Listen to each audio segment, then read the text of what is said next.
Alright guys, so continuing my series on different types of flexi joints for 3D modeling, 3D printing, a lot of y'all have been asking how to do these pop-in ball sockets that print separately. And these are a newer type of joint that I've started just recently doing. And so it took me some time to figure that out for me to actually share it with y'all and hopefully help you out. So I'm gonna jump over to Nomad and show y'all how I do these guys. And here is this little guy in action. It has all the turn radius and they're pretty secure, so they snap out, and y'all know silk is finicky. So there's the little socket and the ball, and they just snap in like that. So I'm gonna show y'all how I do these and hopefully it's helpful to y'all, and I'll talk to y'all later. Bye. Alrighty, so for this type of ball joint, we're gonna start off a little differently than our others. So I'm gonna start off with making literally just the joint, and then I will keep this and add this separately into any models that I make. That is at least just the easiest way for me to keep this joint consistent because the tolerances are really specific with this type. So first, like usual, I'm gonna lower the transparency, the opacity right there. I'm going to clone my circle, and I'm going to shrink this down for however much I want, however thick I want that ball joint that's going to grab onto our model to be, like that part of our model. So I want to do it not too thin. So let's clone that sphere again, and then we'll hide that one, combine it with this one, Boolean voxel merge. Ta-da! So now we have a hollow sphere there. And then we want to open up part of this ball joint, right? But we don't want to open it up all the way because then we're not going to have enough ball for it to grab. So I'm going to cut off just like the end, just barely getting into that. Because I'm also going to cut out 2 more areas to give it more flex. And this is going to be about personal preference, personal style, just playing around, figuring out what works best for you. Because I see a lot of people doing kind of different versions of how they want to cut out and stretch and add pressure to their ball joint sockets. So for me, I liked grabbing my rectangle, and I'm going to do one really deep cut here. That is where a lot of our stress for the flex and the ball joint is going to go. And then I'm going to add one right here so that I have some stretch and flex the other way. So it's a little bit wider but not as deep to help give a little flex. And then what I do with my joints, because I like to make sure it holds my arm, but I like to make one of these a lot deeper so that I have more range of motion upwards like that. See how this way the edge stops, but here I have that upward and downward kind of edge that my arm can go into. So that's going to be what that part is, even though you can't really see the socket. And you see how that goes deeper into there as well in that one spot, but then we still kind of have that curvature on the outsides. And I might even cut those like that instead to give that a little better stretch. We'll voxel that. Oops.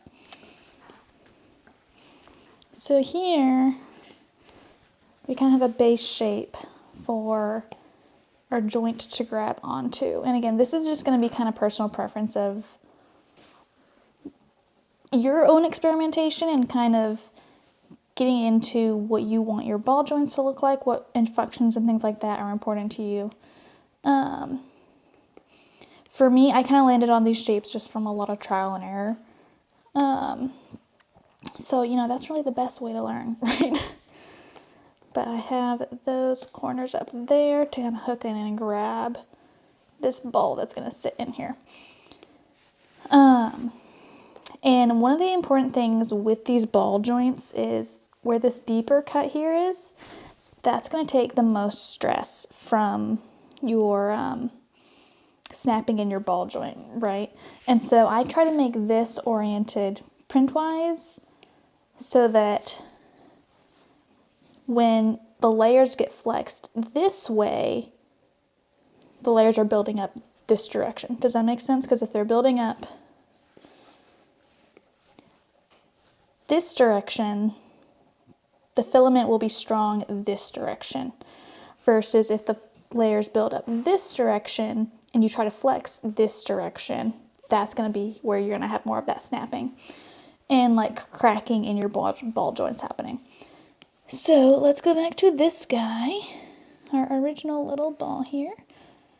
And I'm going to clone him, save that for later, and then we're going to downsize this. Whoops, wrong one, grabbed the wrong guy.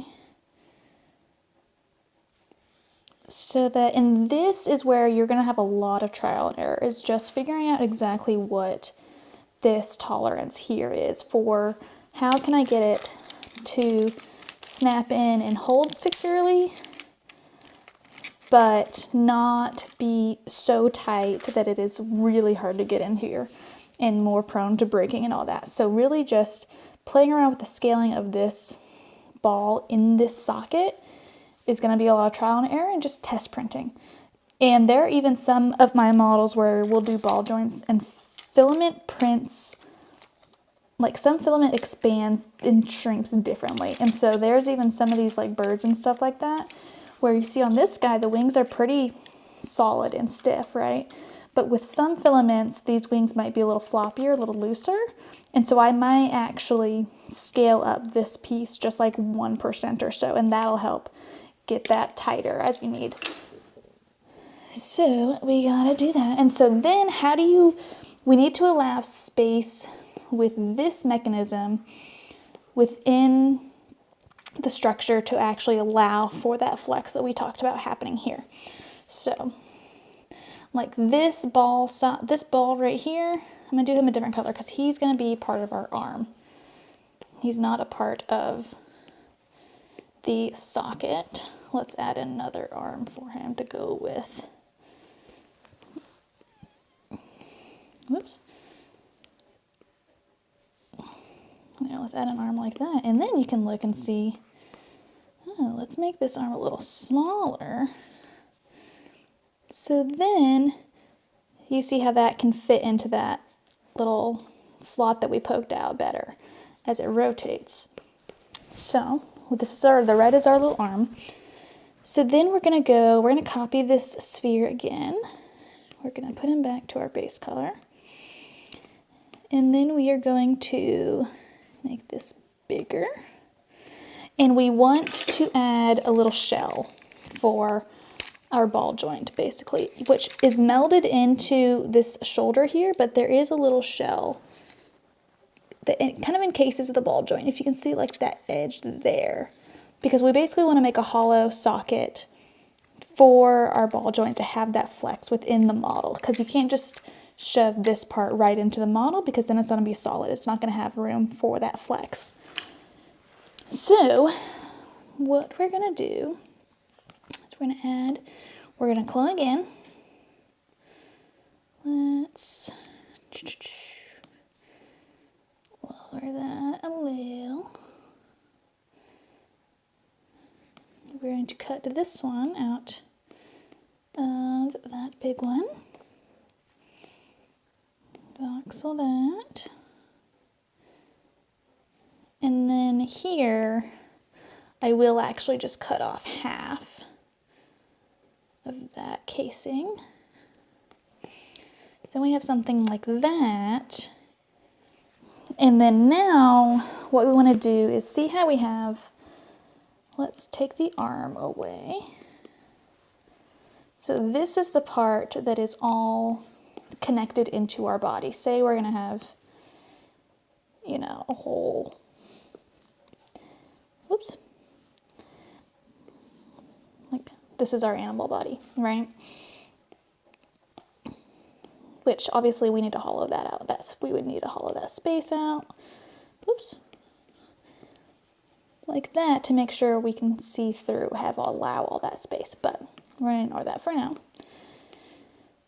But if you notice, this was going to have an issue printing exactly how it is now, because this ball in here is obviously floating, which is one of our biggest issues with ball sockets in general.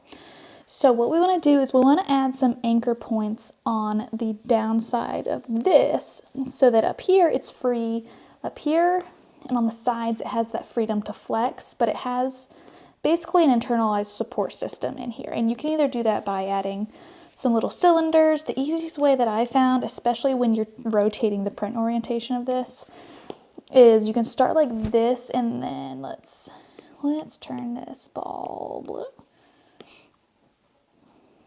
And then we'll go here, and it can be as easy as just adding some structure there until, see how that color changes?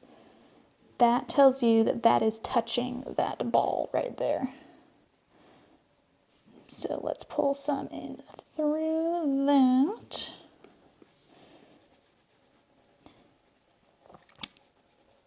And again, this is a little bit of trial and error where you're just going to want to build this in and then throw it into your print slicer and check and see how it looks. If you have any weird floating areas going on around, but basically you just want to make sure that you get all of those lowest points of this sphere supported in like that.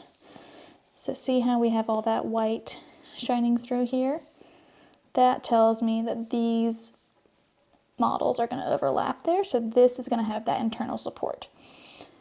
And that is it. And again, this is one that there's not, there's somewhat of a science to it, but for me, it just took a lot of test printing. So basically the main concepts are, you want to have this hollow cavity to allow your ball joint to flex. You want to make sure that it is internally supported by this in here, some type of structure like that. And you want to make sure that you have the cuts through your socket. And whatever type of orientation, whatever shapes and things that you come up with, again, everybody does it a little differently, that is going to allow for that tiny bit of flex when you're going to snap your ball joint into place. And if you want to keep, let's see, where's our red one? And if you want to keep your arm, give it a further range of motion on one side, make sure that your arm can move into that socket as well as it moves back and forth. Like that guy. See how it has more range of motion that way versus that way. So hopefully this makes some sort of sense. Again, this is one of the newer types of joints that I've started doing only recently. And so it may not be as clear of a, explanation, but hopefully it kind of gives y'all a general concept of how to play around with these. And again, it is going to take a lot of testing just with your printer and your shapes and things like that to kind of figure out what works nicely for you and what feels good. And then once you have a ball joint that feels really nice and works for you, what I do is I reuse that same ball joint in a lot of my models, and I might tweak it a little bit here and there for different things, but that way I don't have to retest the tolerances on this ball joint every single time I make a new model. Now that once I get it kind of how I like it. So hopefully that helps. Let me know if y'all have any questions, and I'll talk to y'all soon. Bye.